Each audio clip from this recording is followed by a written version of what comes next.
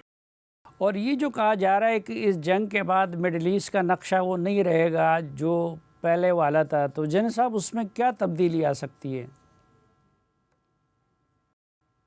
دیکھیں نقشہ تو وہی رہے گا، مڈل ایسٹ کے میں ایک ریسیٹ ہوگا، ساری ریاستوں کے آپسی تعلقات میں ایک ریسیٹ ہوگا، ساری ریاستوں کو اپنی انفرادی اور اجتماعی فیوچر میں ڈیفنس ارینجمنٹ اور سیکیورٹی ارینجمنٹ کے لیے ایک ریسیٹ کرنا پڑے گا، ساری اسٹیٹس کو خاص طور پہ KSA، UAE اور قطر کو اپنے ریلیشنز ایران کے ساتھ جو ہے وہ مکمل طور پہ ریویو کرنے پڑیں گے، اور ان کو جو سیکیورٹی گارنٹی تھی US کے بیسس سے وہ بھی ریویو کرنی پڑے گی، کیونکہ جب ٹائم آیا جب ایران نے ہٹ کرنا شروع کیا تو ایسا نہیں ہے کہ وہ کوشش کی US نے تو وہ افیکٹولی کر نہیں سکے، بنیادی طور پہ جتنے ریسورسز ریجن میں ان کے تھے انہوں نے ڈائیورٹ کر دیے ہر وہ چیز جو اسرائیل کی طرف جا رہی تھی اسے روکنے کے لیے۔ تو یہ ایک طرح سے بیٹریل تھا اس سیکیورٹی پیکٹ کا، سیکیورٹی انڈرسٹینڈنگ کا جو ان اسٹیٹس کے ساتھ تھی۔ تو بہت کچھ تبدیل ہوگا، بہت ساری تبدیل ہوگا انٹر اور انٹرا اسٹیٹ ریلیشنز کے میں، اور پورے سیکیورٹی آرکیٹیکچر میں بہت تبدیل ہوگا۔ ایک چیز بڑی واضح نظر آ رہی ہے جو ہم پریڈکٹ کر سکتے ہیں صاحب، کہ بہت میسو انویسٹمنٹ ہوگی ٹورڈز ڈیفنس اور آرم فورسز ان ساری ریاستوں میں۔ اگر کچھ لمبی ٹرم کے لیے ایران کے ساتھ کو ایگزسٹنس کا framework without interference into each others internal affairs طے نہیں ہو پایا، تو پیسہ جو بلڈنگوں پہ لگ رہا تھا شاید وہ ملٹری مینز کی طرف لگنا شروع ہو۔ آج ترک صدر نے تھریٹ کیا ہے اسرائیل کو بڑے سخت الفاظ میں، تو آپ کو کیا لگتا ہے کہ ترکی اس معاملے میں اسرائیل کے خلاف کوئی اقدام اٹھا سکتا ہے؟ وہ انہوں نے رسپونڈ کیا، جو پرائم منسٹر نتن یاہو نے ایک میپ پہ کھڑے ہو کے ایک بریفنگ دے رہے تھے، وہ اگر آج آپ کی نظر سے دوسری، اس میں وہ تمام ممالک جن کے ساتھ انہوں نے جنگیں ابھی ریسنٹلی لڑی ان کو ریڈ کلر میں دکھا کے وہ بتا رہے تھے اپنے لوگوں کو کہ کس طرح ان کی کیپیسٹی اسرائیل کو کبھی بھی نقصان پہنچانے کی انہوں نے بالکل ختم کر کے رکھ دی ہے۔ اور اس میں انہوں نے انڈائریکٹلی کچھ باتیں انہوں نے ڈائریکٹلی اور انڈائریکٹلی کچھ باتیں ٹرکی کے بارے میں بھی کی، کیونکہ اسٹیٹمنٹس اس جنگ میں ہی نہیں صرف اس جنگ سے پہلے کی بھی چل رہی تھی، بلکہ آپ یہ کہہ سکتے ہیں کہ چند سال پہلے جب وہ غزہ کی ایڈ والا ایک ٹرکش فلوٹیلا اٹیک کیا تھا اسرائیل نے، تب سے دونوں طرف تناؤ کافی ہے دونوں کے ریلیشن میں، لیکن کیا یہ کوئی جنگ کی صورت اختیار کرے گا؟ میرا نہیں خیال کہ اس طرف یہ حالات جائیں۔ خدا نہ خواستہ یہ جنگ دوبارہ چھڑ جاتی ہے اور سعودی عرب پہ بھی حملے ہوتے ہیں تو پاکستان اس جنگ میں ڈریگ نہیں ہو جائے گا؟ لیکن میں نے یہ نہیں کہا کہ پاکستان سعودی عرب کو چوز کرے گا، میں یہ کہہ رہا ہوں کہ اس وقت کی لیڈرشپ کو اگر ایسے حالات آتے ہیں تو ایک کاسٹ بینیفٹ انالیسس کرنا پڑے گا، اور میں یہ کہہ سکتا ہوں کہ آج بھی وہ اگر کاسٹ بینیفٹ انالیسس کر لیں تو سعودی عرب کا جو تعلق ہے پاکستان کے ساتھ اس کو پرائورٹی، اس کو ترجیح جاتی ہے اور ترجیح دینی چاہیے۔ اگر ایران نے حملے شروع کر دیے دوبارہ سعودی عرب کے اوپر، تو اس میں جو ہماری فورسز اگر وہاں موجود ہوں تو وہ ڈیفینسو مینز کے لیے تو استعمال ہو سکتے ہیں، ضروری تو نہیں ہے کہ اگر وہاں پہ کوئی ہمارا جہاز ہے یا ڈیفینس کا کوئی ویپن سسٹم ہے تو وہ ایران پہ اٹیک کرنا شروع کر دیں۔ ہم یہ تو کر سکتے ہیں کہ ہر وہ چیز جو سعودی عرب کی طرف آ رہی ہے اس کو نیوٹرلائز کریں، اور یہ کوئی ڈھکی چھپی بات تو نہیں، یہ تو واضح دونوں طرف کے ایگریمنٹ میں MOU میں بھی لکھ دیا گیا ہے۔ تو یہ جو لاسٹ کور کمانڈرز کانفرنس تھی اور اس سے پہلے فارن آفس کی بھی اسٹیٹمنٹ تھی، وہ بڑی واضح ہے کہ جو ڈیفنس ہے سعودی عرب کا وہ پاکستان کو بہت عزیز بھی ہے، سیکرٹ بھی ہے، and Pakistan is committed to it. General صاحب آخری دو سوال، ایک تو یہ کہ جو اسرائیل نے امریکہ کو الجھا دیا ہے یہاں پہ، تو آپ کیا سمجھتے ہیں کہ امریکہ میں اسرائیل کا اثر و رسوخ اس جنگ کے بعد کم ہوا ہوگا کہ نہیں؟ پبلک ڈومین میں کم ہوا ہے۔ ایک یہ اگر جو بھی امریکن میڈیا کو فالو کرتے رہے ہیں ہم میں سے، ان میں دیکھا ہوگا کہ یقیناً کم ہوا ہے۔ لیکن کیا یہ ان کی جو اسٹیٹ ایپریٹس ہے، جو ان کے انسٹیٹیوشنز ہیں، ان میں کم ہوا ہے جنہیں یہ یقین کے ساتھ نہیں کہا جا سکتا، کیونکہ یو ایس میں ان کے فیڈرل ریزرو سے لے کر ان کے باقی جتنے امپورٹنٹ اسٹریٹجک انسٹیٹیوشنز ہیں، ان سب میں جو جیوز ہیں ان کی پریزنس، ان کا انفلوئنس بہت زیادہ ہے۔ اس سے باہر نکلنا اچانک ایک دم یہ تو ممکن کسی ایڈمنسٹریشن کے لیے کبھی نہیں رہا، لیکن اب تو سامنے آ گیا کہ ماضی میں پچھلے کوئی 12-15 سال سے جو ایڈمنسٹریشنز تھیں وہ جتنا بھی پرووک کیا پرائم منسٹر نتنیاہو نے، انہوں نے وہ پرووکیشن کو ریزسٹ کیا اور وہ انہوں نے جنگ کی طرف نہ خود کے نہ ان کو جانے دیا۔ تو اس کا مطلب ہے کہ اگر پبلک سینٹیمنٹ ہے اس کے اگینسٹ کہ اب اسرائیل کے پاس بلینک چیک نہیں ہے اس طرح کا، تو امریکہ کے پاس ایک ایکسپیرینس بھی ہے کہ وہ بلینک چیک ڈینائی کر سکتے ہیں اسرائیل کو جب کرنے جائیں۔ ٹھیک، اور آخری سوال میرا یہی ہے کہ امریکی صدر لبنان میں مکمل جنگ بندی اسرائیل سے کیوں نہیں کروا سکے؟ کیا ان کا بس نہیں چلتا نتنیاہو پہ؟ نہیں، میرے خیال ہے امریکہ جو ہے ان کے اسرائیل کے نیبرہڈ میں جو مختلف ممالک کے ساتھ اسرائیل کی پوزیشن ہے، اس میں ہمارے خطے میں، ہمارے ہاں پاکستان میں جس نظر سے اس کو دیکھا جاتا ہے، امریکنز اور یورپ کی کافی سارے ممالک اس کو اس نظر سے نہیں دیکھتے۔ ٹھیک ہے، 2001 کے بعد جب گلوبل وار آن ٹیرر شروع ہوئی 9/11 کے بعد، اس کے بعد جتنی بھی آکوپائرز کے اگینسٹ موومنٹس تھیں پوری دنیا کے اندر، ان کی حیثیت تبدیل ہو گئی اس کے بعد، اور بری طرح سے تبدیل ہوئی۔ اب ویسٹ میں اور ایسٹ میں بھی کچھ ممالک یہ سننے کو بھی تیار نہیں ہے کہ اگر ایک آکوپیشن فورس ہے اور وہاں کے لوگ نیشنلزم کے بیس کے اوپر اپنے آپ کو ڈیفینڈ کرنے کے لیے، اپنے ٹیریٹری کو ڈیفینڈ کرنے کے لیے ایک ارریگولر وارفیئر کریں، وہ اس کو ٹیررزم سمجھتے ہیں۔ یہ دنیا میں ایک پاپولر نیریٹو ہے، ہمیں اچھا لگے یا نہ لگے۔ اگر لیبنان کے ساتھ وہ اس جو بھی آگے پروسیس چلتا ہے اس میں بیٹھ کے لیبنان کے پیس فائر کو بھی لنک کر دیں ایران کے ساتھ، تو وہ ایک ایران کی اچیومنٹ کے طور پہ سامنے آئے گا، جو کہ ایون مڈل ایسٹ میں بہت سارے ممالک کو پسند نہیں آئے گا۔ اور دوسری بات یہ ہے پھر اس کا اثر باقی جو ان کے نیبرز کے ساتھ تعلقات ان پہ بھی پڑے گا۔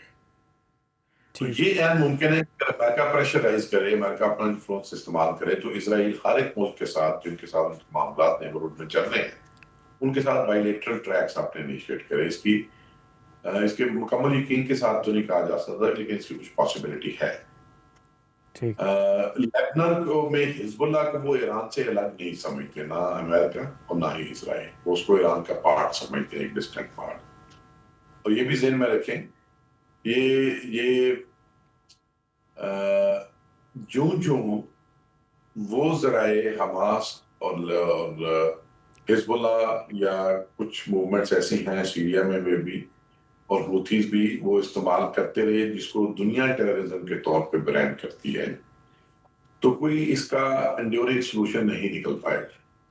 جو اسرائیل کے نیبرہڈ میں اسرائیل کے ساتھ مسائل ہیں، ان کا کوئی انڈیورنگ سلوشن اس وقت تک نہیں نکل پائے گا۔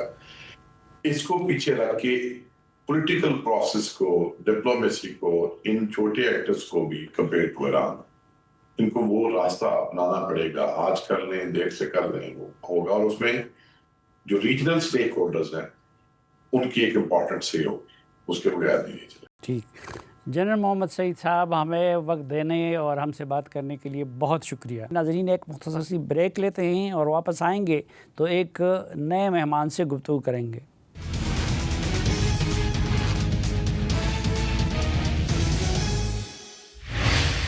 ایک بار پھر خوش آمدید آپ کو جرگے میں ناظرین. امریکہ اور ایران کے مابین پاکستان کی ثالثی میں 21 گھنٹے پر محیط مذاکرات کی جن صحافیوں نے کوریج کی ان میں نمایاں اعزاز سید صاحب رہے. جو 24 گھنٹے سے بھی زیادہ نہیں سو سکے، تو ان سے جانتے ہیں کہ وہاں پہ ماحول کیا تھا اور کس ماحول میں یہ مذاکرات ہوئی ہے. اعزاز سید صاحب، یہ بتائیے کہ کیا ماحول رہا وہاں پہ، باڈی لینگویجز کیسے رہے فریقین کے؟ سلیم بھائی بہت بہت شکریہ. سلیم بھائی، اسلام آباد کے ایک نجی ہوٹل میں یہ مذاکرات منعقد ہو رہے تھے، جہاں پر کسی بھی عام شخص کو اور صحافیوں کو رسائی نہیں دی گئی تھی. سیکیورٹی کا غیر معمولی وہاں پر انتظام تھا. تاہم جو ایرانی وفد کے ہمراہ جو اراکین آئے تھے وہ کنونشن سینٹر میں موجود میڈیا فیسیلیٹیشن سینٹر میں بھی موجود تھے. تمام اراکین تو نہیں، لیکن ان میں سے اکثر وہاں پر موجود تھے. ان میں سے بعض میڈیا سے بھی بات چیت کر رہے تھے، کچھ کا انٹرویو ہم نے بھی کیا، اور وہ ہمیں بات چیت کے دوران ہمیں احساس ہوا کہ وہ اپنے وفد کے اراکین جو اندر مذاکرات کر رہے ہیں ان سے بھی رابطے میں تھے. تو جب ان سے ذرا فرینکنس ہوئی تو بعض جو اراکین ہیں انہوں نے ہمیں بتایا کہ اس وقت ہماری جو ٹینس میٹنگز ہو رہی ہیں، جو ہمیں پتہ چلا، جس کی تصدیق پاکستانی حکام نے بھی بعد میں کی، کہ دونوں طرف کا جو باڈی لینگویج تھا وہ انیشلی تو بہت اچھا تھا. ہاتھ شیک ہینڈ بھی ہوئے دونوں وفود کے درمیان. جب مصافحہ ہوا، جب دونوں اراکین، وفود کے اراکین ایک دوسرے کے آمنے سامنے آئے، ٹیبل پہ بیٹھے، اور اس دوران ریفریشمنٹس بھی آتی رہی. تاہم ایرانی وفد جو ہے وہ اپنے جو ایجنڈا ہے اس کے اوپر کافی ٹف تھا اور وہ ٹف نیگوسیشن کرتا رہا. اچھا اعزاز، پاکستان کی طرف سے مذاکرات میں کون کون بیٹھے، اور کیا تمام مذاکرات میں پاکستانی نمائندہ بیٹھا رہا یا کہ نہیں، کچھ وقت کے لیے پاکستانی نمائندے بیٹھے؟ جی سلیم بھائی، یہ بہت اہم سوال آپ نے پوچھا ہے. ہمیں جو پتہ چلا ہے اور بڑے ذمہ دار ذرائع نے بتایا ہے کہ جب نجی ہوٹل میں مذاکرات ہو رہے تھے تو وہاں پہ پرائم منسٹر شہباز شریف بھی آئے تھے. تاہم مذاکرات کے دوران دو اہم شخصیات جو ہیں وہ وہاں پر موجود تھی، اس ہوٹل میں موجود تھی. ایک تو deputy prime minister Ishaq Dar تھے اور دوسرے field marshal general Asim Munir تھے، جن کے بارے میں ہمیں مختلف ذرائع نے تصدیق کیا کہ وہ اس وقت وہاں پر موجود تھے.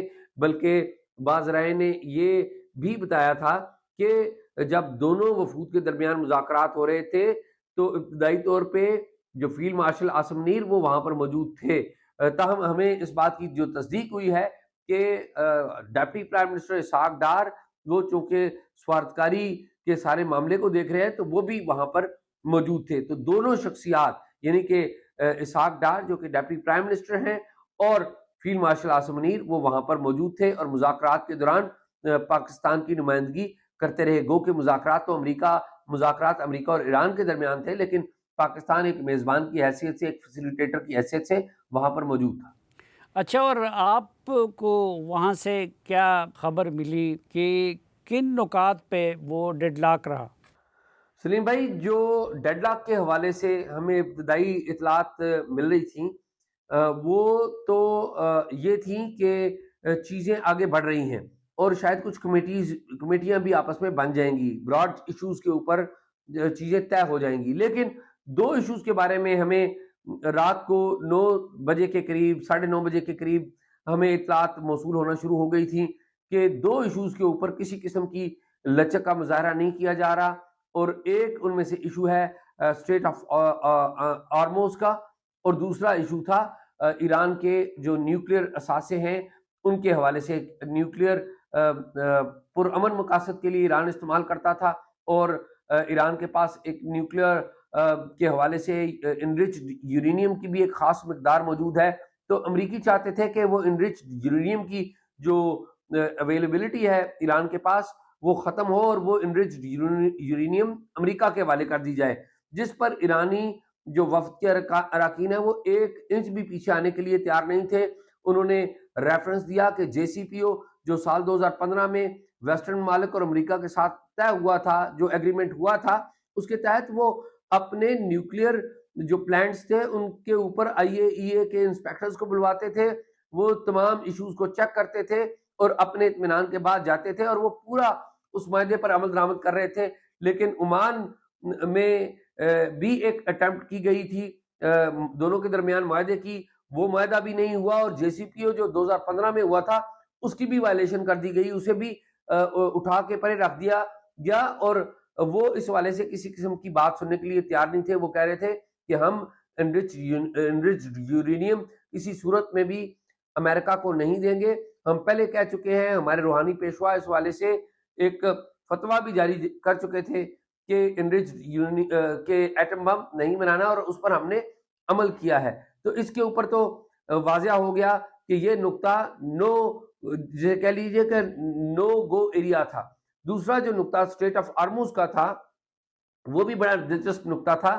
اس کے اوپر امریکہ چاہتا تھا کہ ایران اسٹریٹ آف ہارموز کو 28 فروری سے پہلے کی صورتحال پہ چھوڑ دے, جب ایرانی وفد نے کہا کہ اب ایک نئی سچویشن پیدا ہو چکی ہے اور یہ سچویشن آپ کی طرف سے جنگ شروع ہونے کے نتیجے میں ہوئی ہے. ایران کا موقف تھا کہ اس خطے میں جتنے ممالک ہیں جنہوں نے آپ کو بیسز دے رکھی ہیں وہ آپ کے ساتھی اور ایلائے تصور ہوتے ہیں, اس لیے ہم اسٹریٹ آف ہارموز کا کنٹرول ہرگز نہیں چھوڑیں گے اور اس پر اپنا کنٹرول رکھیں گے. اس پر ہمیں یہ بتایا گیا کہ ایک موقع پر امریکی جو وفد کے اراکین ہیں انہوں نے یہ آفر بھی کی کہ اسٹریٹ آف ہارموز پر امریکہ اور ایران مل کر کنٹرول کر لیتے ہیں, یعنی کہ ایک جوائنٹ کنٹرول رکھ لیتے ہیں. تو اس پر ایرانی وفد کے اراکین کا کہنا تھا کہ ہمارے جو 10 نکات ہیں ان میں سے ایک نقطہ تو یہ ہے کہ آپ کی فوجیں اور آپ کی پریزنس ہی اس خطے سے ختم ہو جائے, چاہے جائے کہ ہم آپ کے ساتھ مل کر یہاں پر جوائنٹ کنٹرول کریں. تو انہوں نے اس بات کو بھی ریجیکٹ کر دیا. تو یہ دو نکات تھے, یعنی کہ اسٹریٹ آف ہارموز کا کنٹرول اور جو نیوکلیئر فیسلٹیز کے حوالے سے یا انرچڈ یورینیم کے حوالے سے امریکہ کی ڈیمانڈ تھی. یہ وہ بنیادی وجوہات ہمیں پتہ چلی ہیں جو اس مذاکرات کو آگے نہیں بڑھنے دیا اور یہ مذاکرات یہاں پر بے نتیجہ ختم ہوئے. ماہرین یہ بتا رہے ہیں اور اسحاق ڈار صاحب کی سٹیٹمنٹ میں بھی یہ تھا کہ یہ پروسیس جاری رہے گا, آگے بھی پاکستان کی کوششیں جاری رہیں گی, اور باقی بھی جو ماہرین ہیں ان کی رائے یہی ہے کہ یہ پروسیس ختم نہیں ہوا, اس کے بعد بھی دوبارہ بیٹھک ہو سکتی ہے. تو شرکاء کے باڈی لینگویج سے کیا نظر آ رہا تھا کہ وہ دوبارہ مل بیٹھنے کے لیے جدا ہو رہے ہیں یا کہ نہیں مستقل جدا ہو رہے ہیں؟ سلیم بھائی بالکل ٹھیک کہہ رہے ہیں آپ, یہ مذاکرات ہونے کا امکان ہے کیونکہ رات جب ایرانی وفد کے اراکین اس مذاکرات سے اٹھ کر گئے اور وہ اٹھ کر جانے والے پہلے افراد میں شامل تھے, دونوں وفود میں سے وہ پہلا وفد تھا جو اٹھا اور اٹھ کے اپنے ہوٹل میں اور اپنی ایمبیسی میں چلا گیا. جو دو ان کے بڑے عہدیدار تھے, اسپیکر اور وزیر خارجہ, وہ اپنی ایمبیسی میں گئے اور باقی ان کے جو معاونین تھے وہ مقامی ہوٹل میں, ایک دوسرے ہوٹل میں ان کی بکنگ تھی, وہ وہاں پر چلے گئے. اس کے بعد ایرانی گورنمنٹ نے ایک سٹیٹمنٹ جاری کیا اور وہ سٹیٹمنٹ تہران سے جاری ہوا تھا اور رات تقریباً 12:30-1 بجے کی بات ہے. اور سٹیٹمنٹ کچھ اس طرح سے تھا کہ انہوں نے کہا کہ جی 14 گھنٹے کے جو مذاکرات ہیں وہ ختم ہو گئے ہیں, مذاکرات میں 1 دن کی توسیع ہو گئی ہے, اور جو ایکسپرٹ لیول پر جو ایکسچینج ہے ٹیکسٹ کے وہ ہو رہے ہیں. تو انہوں نے یہ تاثر دیا جس طرح کے مذاکرات ہو رہے ہیں. انہوں نے مذاکرات ختم کرنے کی بات نہیں کی بلکہ اپنا جسے کہتے ہیں دروازہ کھلا رکھا. تاہم جب وہ اٹھ کر گئے تو اس کے اوپر جو امریکی نائب صدر ہیں ان کا مسلسل رابطہ تھا. وہ ٹیلی فون پر بار بار رابطہ کرتے تھے امریکہ میں, واشنگٹن میں امریکی صدر ڈونلڈ ٹرمپ سے, اور بعض دیگر جو ان کے معاونین تھے وہ بھی دیگر حکام سے رابطہ کرتے تھے.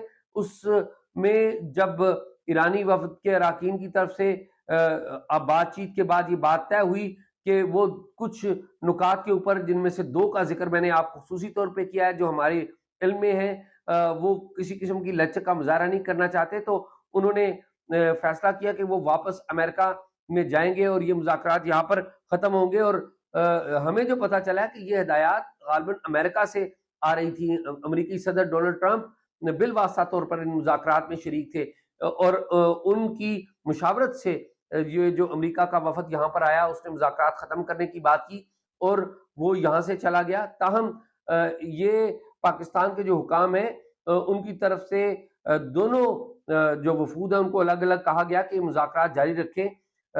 جاتے وقت بھی دونوں وفود کے درمیان ایک خوشگوار جو ہے الیک سلیک بھی ہوئی.